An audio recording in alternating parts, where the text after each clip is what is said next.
என்ன மட்டும் போயிட்டு வந்தவனாக இருந்தவன் பூரா மேல் ஜாதிக்காரனாக செட்டில் ஆகிட்டான். மற்றவெல்லாம் கீழ் ஜாதிக்காரனாக கீழே அந்த சாதி படிநிலையாக மாற இதில் இந்த வேளார் குரூப்லாம் மேலே போயிடுச்சு. சரியா? இந்த வேளாரெல்லாம் சமாதானப்படுத்துறதுக்காக எழுதின கதை தான் இந்த வைணவ கதைகள்.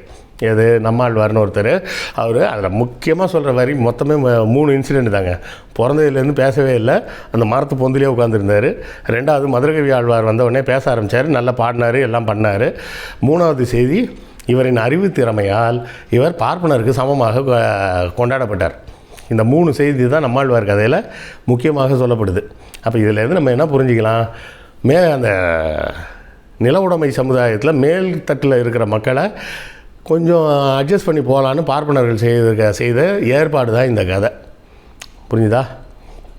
புத்தகம் வாங்காத நண்பர்கள் வழக்கம் போல் சொல்கிறேன், புத்தகம் வாங்கி உங்கள் ஆதரவை தாருங்கள். நம்ம ஏற்கனவே ஒரு 4 நாளாக சொல்லிகிட்டு இருக்கோம், அதே தான் திருப்பியும் சொல்கிறேன்.